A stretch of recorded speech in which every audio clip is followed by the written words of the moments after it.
Let me move some things around here, everyone. All right. Here is the path forward coming to you from Holler in Eastern Kentucky. If you received the email I sent out earlier, I called myself the seer from Mud Lake Holler. That's the name of this road. It's hollow, but no one pronounces it that way around here, just so you know. But today I want to do something a little bit, well, I guess it's not different. I'm going to go after Fox News again today because they just cannot seem to say anything or have any kind of program throughout the day that doesn't mention transgender Americans. I mean, it's incessant. How would you feel if somebody was spending the entire program, or at least parts of the program, talking about you and your right to exist in the country in which you have lived and served our nation? I mean, how would you feel about that? I mean, I just watched Jesse Waters and Greg Gutfeld and whoever else was on the show. They got Jessica Tarlov on there today, but Janine Pirro is out. She is now the U.S. Attorney in D.C. But we've got people on there who absolutely do nothing but go after trans people. And for the life of me, I can't understand why we're such a pain in the butt to them. Apparently, we just are a big thorn in their side, right? Well, I'm glad to have that role, all right? So Jesse Waters and Greg Gutfeld and all of you on the show who are constantly, day in and day out berating trans people, whether in sports, which we happen to agree some things on with that, or whether that is in something else, another capacity, or they're trans elders in nursing homes, transgender elders in nursing homes. Oh my gosh, come on, folks. Stop already. Let up. But they're not going to. You know why? Because they've always wanted to shove all LGBT people back in that closet and under the floorboard and then nail the thing down and put concrete over top of it and then put a nuclear waste sign around the front. They've always wanted to do that. They tried it in the 50s when they tried to use electroshock therapy on Alan Turing. Yeah, that person, computer person, broke the code, the Enigma code that was used by the Germans.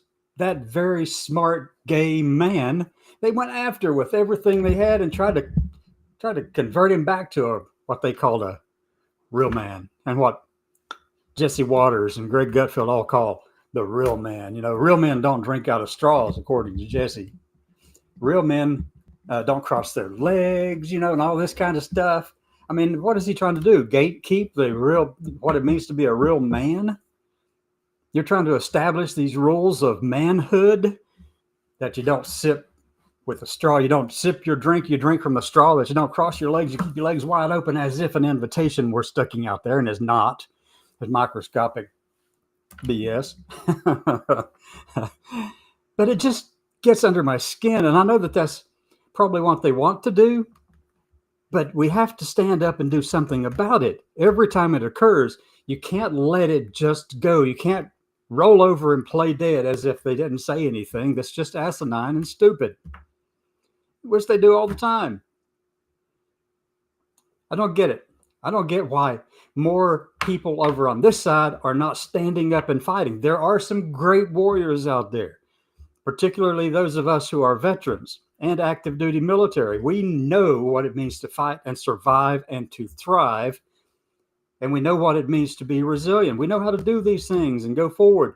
But here's the other thing that and this is one of the main things that I wanted to talk about today, other than that assault on trans people that is so constant, day in and day out, all the time. But, you know, it's never been just about them. It's the entire thing. All of the marriage equality, they want it gone. Gays and lesbians who happen to have children, whether adopted or not, they think that's anathema. They think that's immoral and unethical. And that's just so crazy, because the statistics, which they don't even, I mean, if a statistic came out in support of my right to have or adopt a child, which I've got 4 of my own and 8 grandkids, but if I were adopting and somebody would try to stop me, well, these families are more successful and more stable than even the straight cisgendered bunch. But this whole administration has turned its back on science, is actually opposed to it, any kind of knowledge at all, academia at all. They're opposed to it. Here we got, I'm reading a story right now that's out of, let me see where it's from, so I can tell you, the Washington Post, probably about 14 hours ago today. The Washington Post is reporting, and the person who reported is Nia Mashi and Amy B. Wang from the Washington Post, and they're reporting this. RFK Jr., anti-vaxxer Kennedy, says he may bar scientists from publishing in top medical journals like the New England Journal of Medicine, JAMA, JAMA, and any other magazine out there that's not pre-approved by him. So he might as well just go ahead and have all those scientists published in the Atlantic, because I can well imagine that there's not going to be the kind of rigorous peer review that should take place in all science. Sure, there are pharmaceutical companies out there that have doctors and researchers in their pocket. They've got them on their own staff. Why the heck would they need to? Well, anyway, we know those things are there, and we can discount them. But working in NIH or working for, CDC or places like that, sure, pharmacies have been trying great measures, going to great extent to try to get these scientists on board with them. But the scientists, for the most part, have maintained their honor and integrity. They do the due diligence necessary to conduct a research project that actually discovers new things or ends the debate about something else, or at least quietens it down or whatever.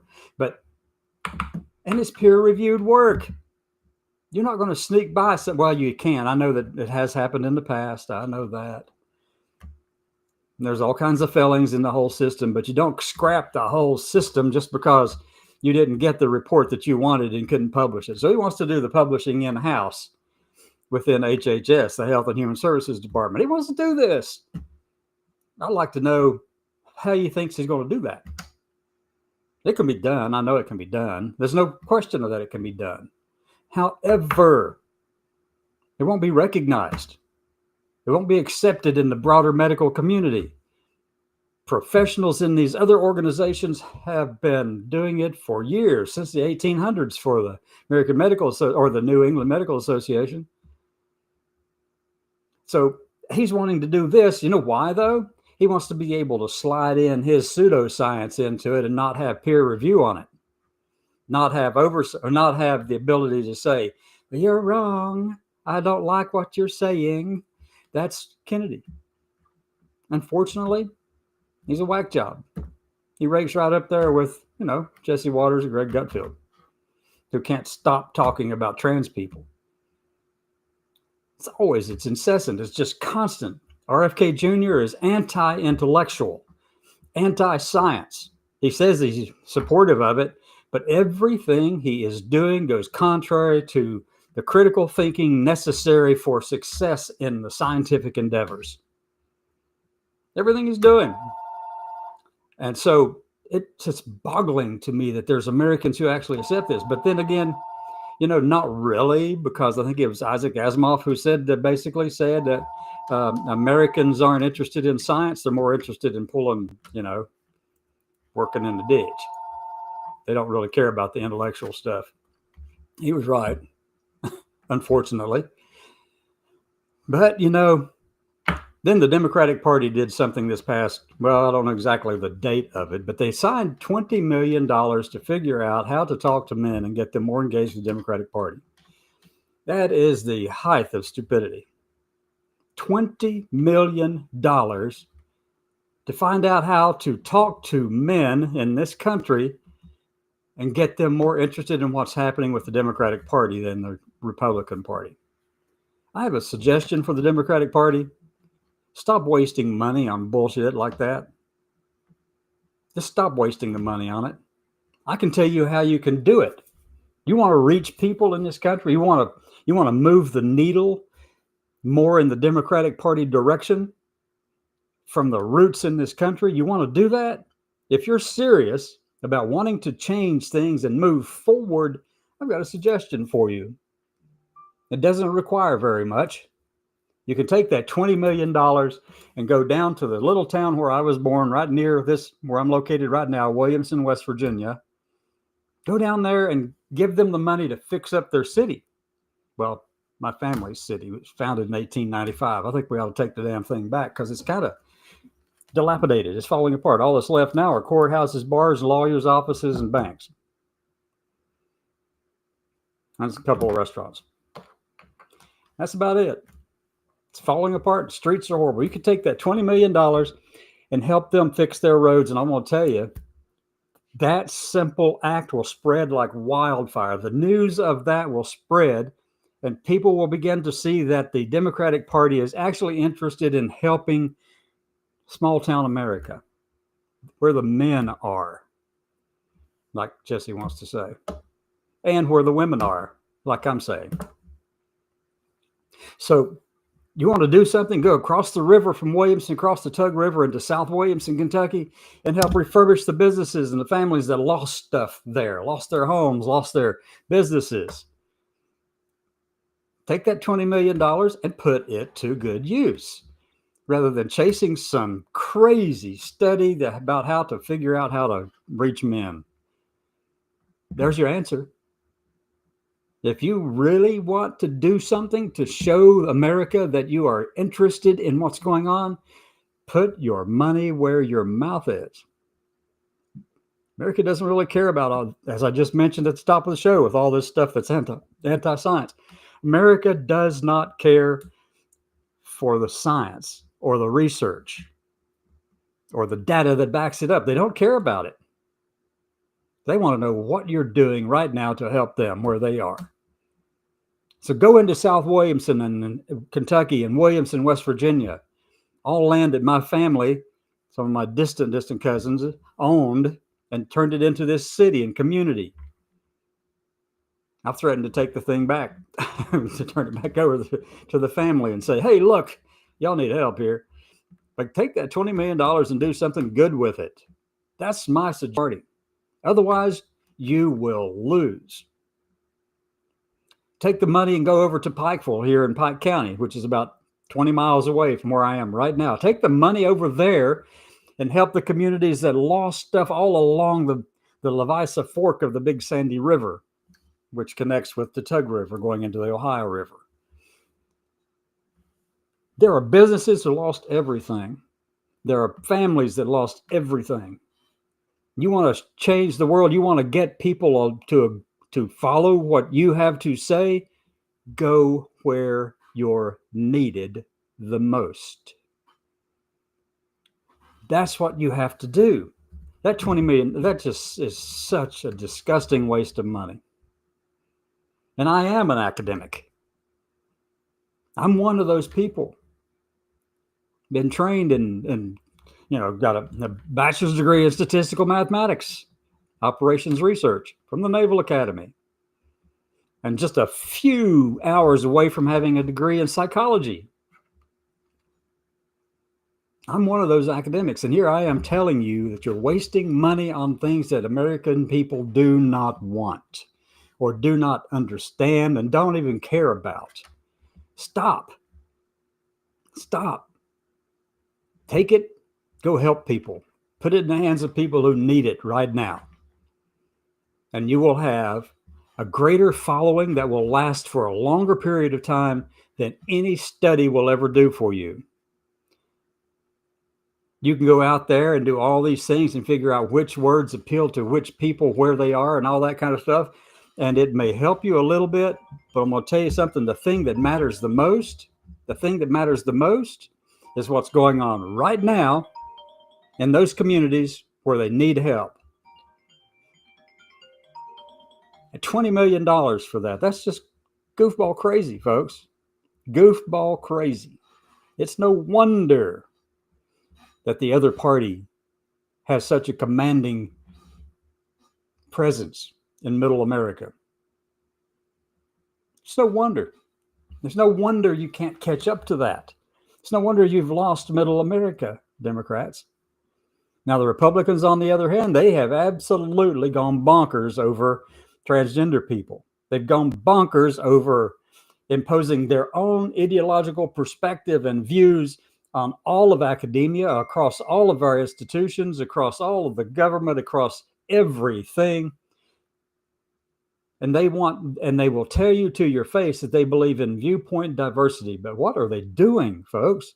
The Republicans are going out and doing this. The conservative are going out and doing this right now. They're telling people what to think and what not to think. You can't use certain words. You can't conduct the research on these certain topics. If you have this word mentioned in your research paper or your published document, we're going to pull it down. That's what Kennedy, Trump, and Hegseth, and Kevin Roberts, who runs the Heritage Foundation, have been doing. They've been playing that game, and they intend to fulfill it. They're going to spit out all this stuff about how good it is that we're back to meritocracy. Well, I've got news for you. They're not into meritocracy. You think they are. They want you to think that, and they want you to think that the meaning of is not is, if you know what I'm talking about. They'll argue with you over that. But they're not doing anything that supports meritocracy. And you can't actually, meritocracy is not as successful as you would think. The thing that takes it to the next level is expertise in your field and a passion for what you're doing. The people they're kicking out of the military are experts in what they know and what they've been trained in and the years they've spent doing it, and they're passionate about what they're doing. A person who may have a meritocratic advantage because their scores were higher in college or something was like that, well, without the passion, they are nothing. They will never work the way you want them to work. What we're seeing across the whole of government right now, though, is spoils system, the one that Andrew Jackson put in place and used from the 1830s all the way through, I think it was probably about 1880 or 1873, somewhere in there. They actually tried to stop it. But the spoils system basically says, hey, I can put my cousin's uncle in there on his mom's side in that office because, they owe me favors and they helped me out to get elected. That's the spoils system. Andrew Jackson believed it completely. He thought that since he won, he could put whoever he wanted in, regardless of their level of expertise.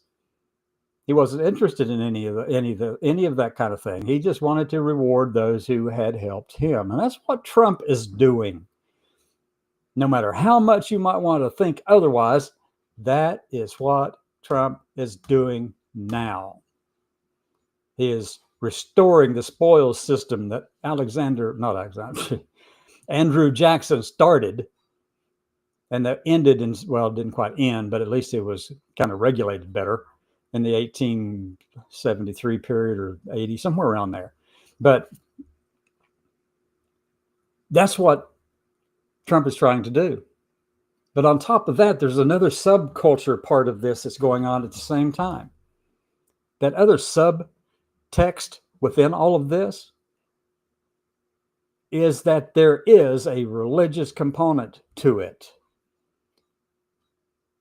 Now, I don't care if it's Muslim. I don't care if it's Hindu. I don't care if it's Jewish. I don't care if it's Christian. If you're using that and saying that this nation is subject to you because of what you believe and that everybody else is just subordinate to you in that regard, regardless of what office you were elected to, because that's what Christian nationalism is all about.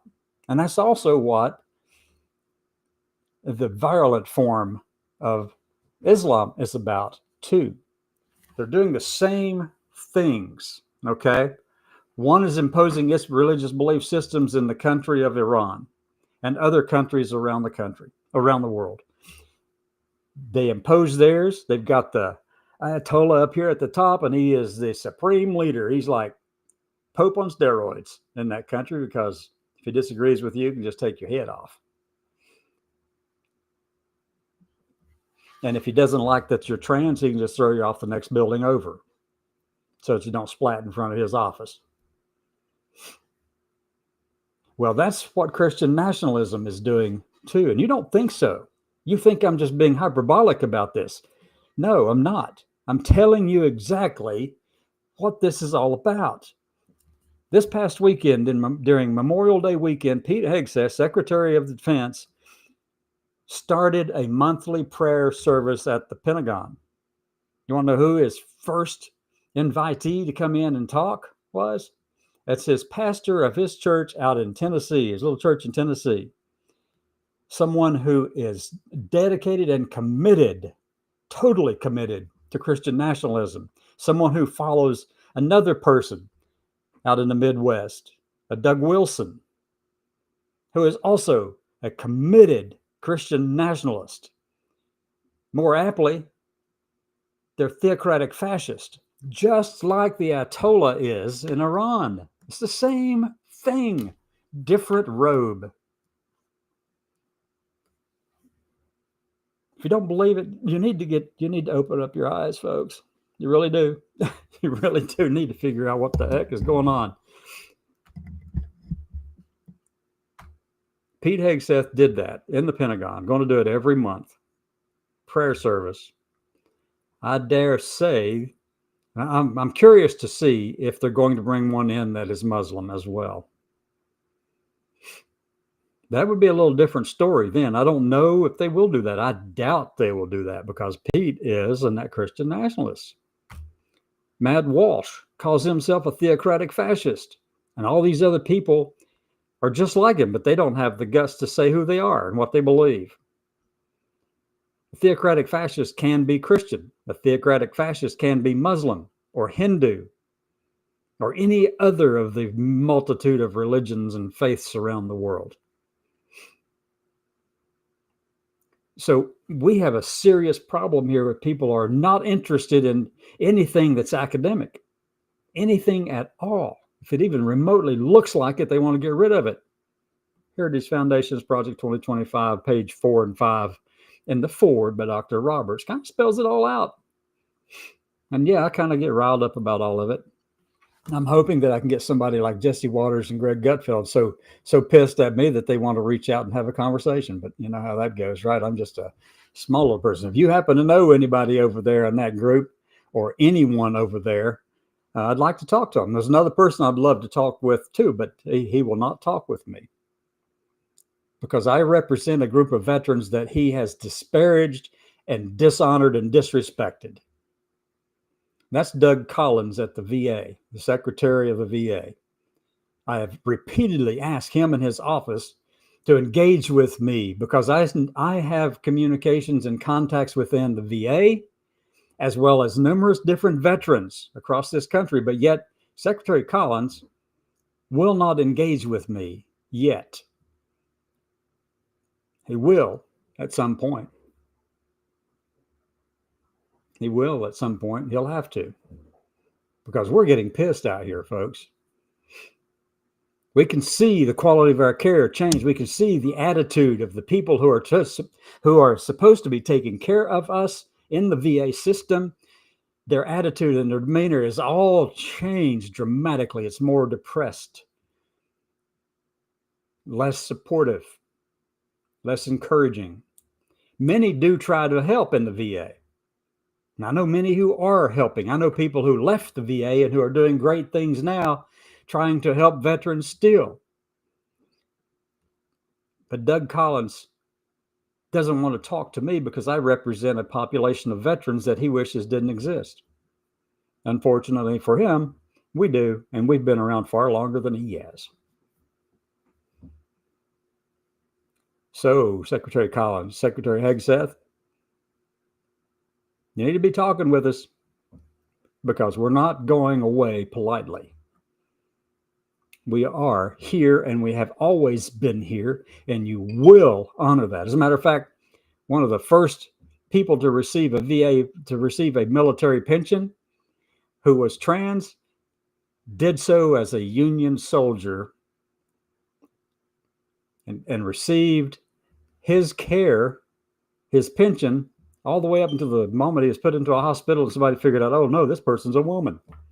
And they tried to take it away from her, but then her whole unit got up and supported him. Albert Cashier. He was a decorated Union soldier, having fought in many different battles over his time in the Union Army, was captured by the Confederates, escaped, went back to fight again.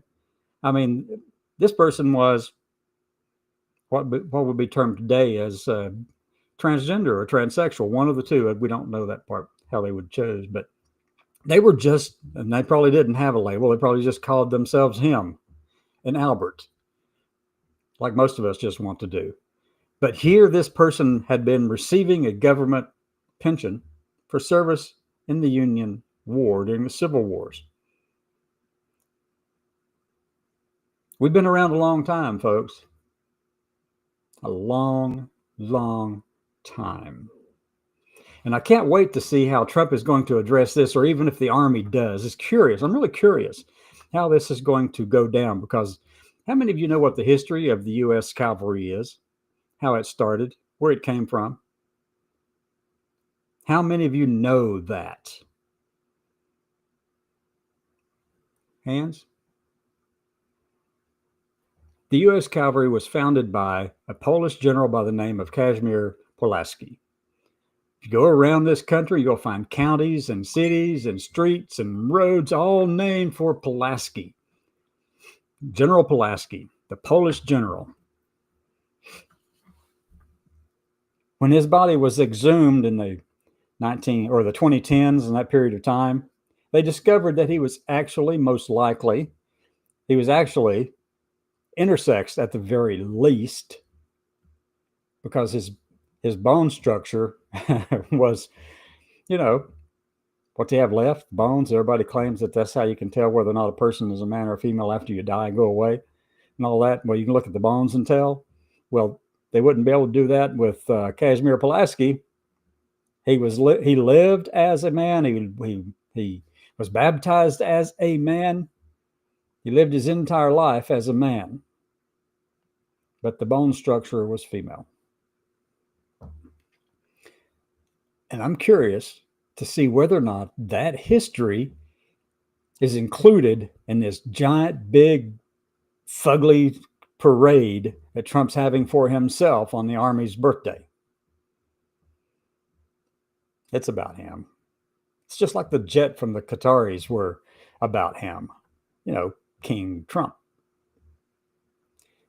So what are you going to do? What are you going to do these days? Are you going to sit around and do nothing? Are you going to stick your head in the sand and pretend that there's, we can just look over this stuff and not do anything about it?